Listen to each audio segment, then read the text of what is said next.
ఏమైనా కన్ఫ్యూజ్ అవుతున్నావా ఏంటి? మీ నాన్న బీసీ కాదు, మీ అన్న బీసీ కాదు, నువ్వు కూడా బీసీ కాదు కదా.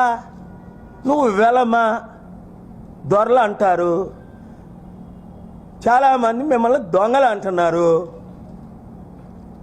7 లక్షల కోట్లు అప్పు చేశారు మీ నాన్న, మీరందరూ కలిపి ఈ రాష్ట్రాన్ని దరిద్ర అవినీతి అక్రమ రాష్ట్రం చేసింది ఎవరు? బంగారు తెలంగాణను తీసుకొని 2014లో 1,50,000 కోట్లు మిగిలిన తెలంగాణ మీరు వదిలేటప్పటికి 7 లక్షల కోట్లు, అంటే మీ హాయంలో 8 లక్షల కోట్లు కనిపించట్లా. 3 లక్షల కోట్లు సంవత్సరానికి ఆదాయం. ఏమైంది? ట్రంప్ కూతురు వస్తే డ్యాన్సులు వేశారు. మోదీ, మీ నాన్న, నువ్వు, మీ అన్నయ్యన. ట్రంప్ కూతురు వస్తే, ట్రంప్ కాదు. ఇప్పుడేమో బీసీ నినాదంతో సర్పంచ్ల ఎలక్షన్కి వెళ్దామని. ఈ బీసీ బానిసలకు నేను ఒకటే చెప్తున్నాను, బీసీ బానిసలారా బయటికి రండి. హనుమంతరావుకి అనేకసార్లు చెప్పాను, లాస్ట్ మంత్ కూడా చెప్పాను. లాస్ట్ మంత్ కాదు, డిసెంబర్, ఈ మంత్లోనే. మధు యాస్కి ఇక్కడ 2 సార్లు ఎంపీ, అనేకసార్లు కలిసాడు. లాస్ట్ మంత్ కూడా ఆఫీస్కి వచ్చాడు. వచ్చి ఇది అది నాకు గిఫ్ట్లు ఇచ్చి సారని మొత్తం షెట్లు ఆడడానికి వచ్చి వీడియోలు చేసుకుంటున్నాడు. ఏమంటే next day Revanth Reddy appointment ఇచ్చి గంట, అంటే నాతో ఆడి వీడియోలన్నీ తీసుకెళ్తే సంవత్సరం నుంచి కలయని రేవంత్ రెడ్డి ఈ మధు యాస్కిని గంటల్లో కలిశాడు.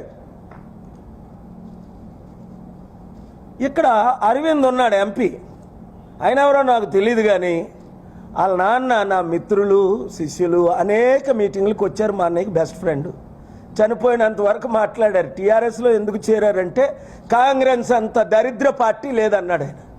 ఎందుకని అడిగా. అయ్యా నన్ను పీసీసీ చీఫ్ చేశారు, పొన్నాలక్ష్మిని పీసీసీ చీఫ్ చేశారు, ఇప్పుడు ఒక బీసీ నిజామాబాద్ అని పీసీసీ చీఫ్ చేశారు అంటే అర్థమేంటి? ఈ పీసీసీ చీఫ్లుగా మమ్మల్ని బానిసం పని చేసి రెడ్లు 5% ఉన్న రెడ్లు 12 మంది ముఖ్యమంత్రులు చేశారు వీళ్ళు. ఇంత పెద్ద మహా మేధావులు బీసీలు 60% ఉన్న మన బీసీలు, 100 లీడర్స్ ఎమ్మెల్యేలు ఎంపీలుగా చేసిన మన బీసీలు, కాంగ్రెస్ పార్టీకి ఏ రోజైనా చిత్తశుద్ధి ఉండి 78 సంవత్సరాల్లో ఒక బీసీని ముఖ్యమంత్రి చేయలేదని పొన్న లక్ష్మీ రాజీనామా చేశాడు. నేషనల్ బీసీ లీడర్స్ అందరూ రాజీనామా చేశారు.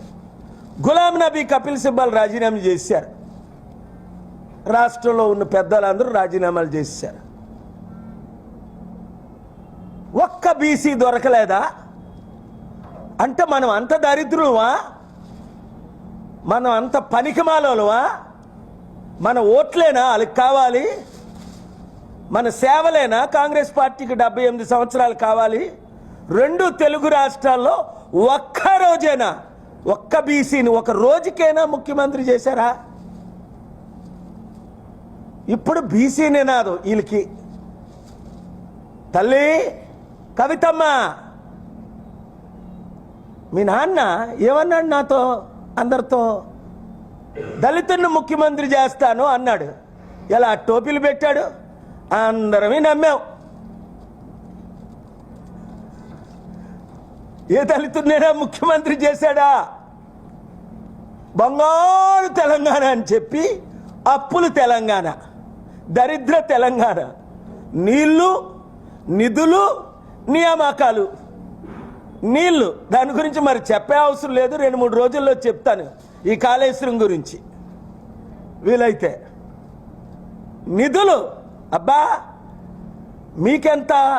TV9 రజనీకాంత్ అడిగాడు, వాచ్ ఎంత అమ్మంటే 25 లక్షలే. నీ దుబాయ్లో ఇల్లు ఎంత? 25 కోట్లు. అవును, మేము కష్టపడుతున్నాను, సంపాదిస్తున్నాం. ఏడుదో కొంచెం సీక్రెట్ చెప్పకూడదు అందరికీ. మీ కుటుంబం ఎలాగ లక్షల కోట్లు సంపాదించింది నాకు తెలుసు కదా. మీ చిట్టా అంతా నా చేతిలో ఉంది.